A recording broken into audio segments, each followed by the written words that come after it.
At the heart of this question is the idea that if you increase by a percentage and then decrease by a percentage, you don't get back to the start. Let's say I've got £100. If I want to do a 10% increase,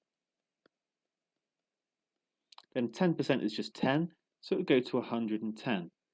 If I then want to do a 10% decrease, now 10% of this new amount is actually 11, and I'd be left with 99.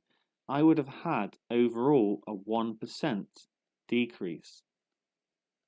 So it's the same principle here. Just because I increase by 4% and then decrease by 3%, I don't find the difference. It's not going to be 1% because I'm doing a 3% decrease on a larger amount. And actually that's going to lead to the fact that I'm still going to have an increase in this case, I think, but it's going to be smaller than 1%. Okay, and I did it with some numbers here. I'm going to do it the way that I think is best, and then I'll come back to numbers. So basically, to increase by 4%, we can multiply by 1.04. That's the multiplier we get because basically I've got 100%. And then I'm adding 4% on, so I've got 104%, which is equal to 1.04. And then to decrease by 3%,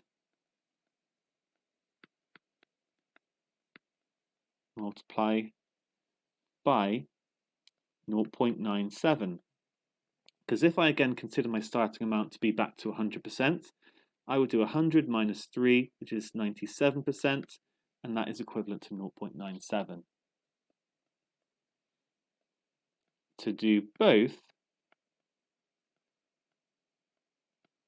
multiply by 1.04 times 0.97. That will give me a 4% increase followed by a 3% decrease.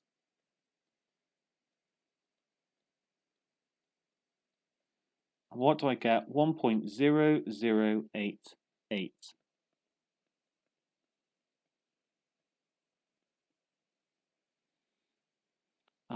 And actually, this is a 0.88% increase. Therefore, Teresa is wrong.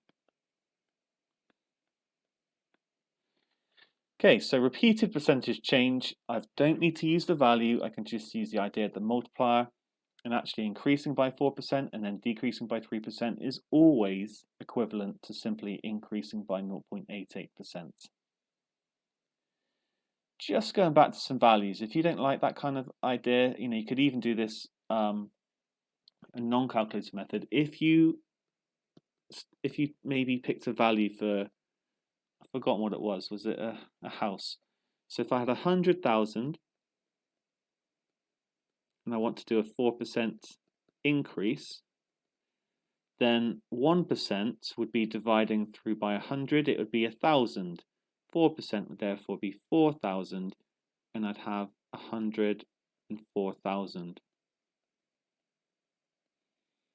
If I then want to do a 3% decrease, okay, that's going to be a lot harder without a calculator.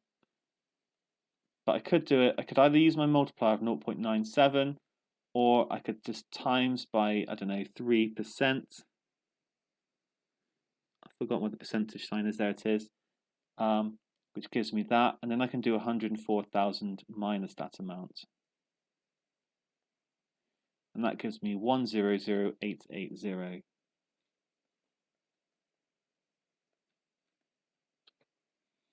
Which I could then again say is equivalent to a 0.88% increase.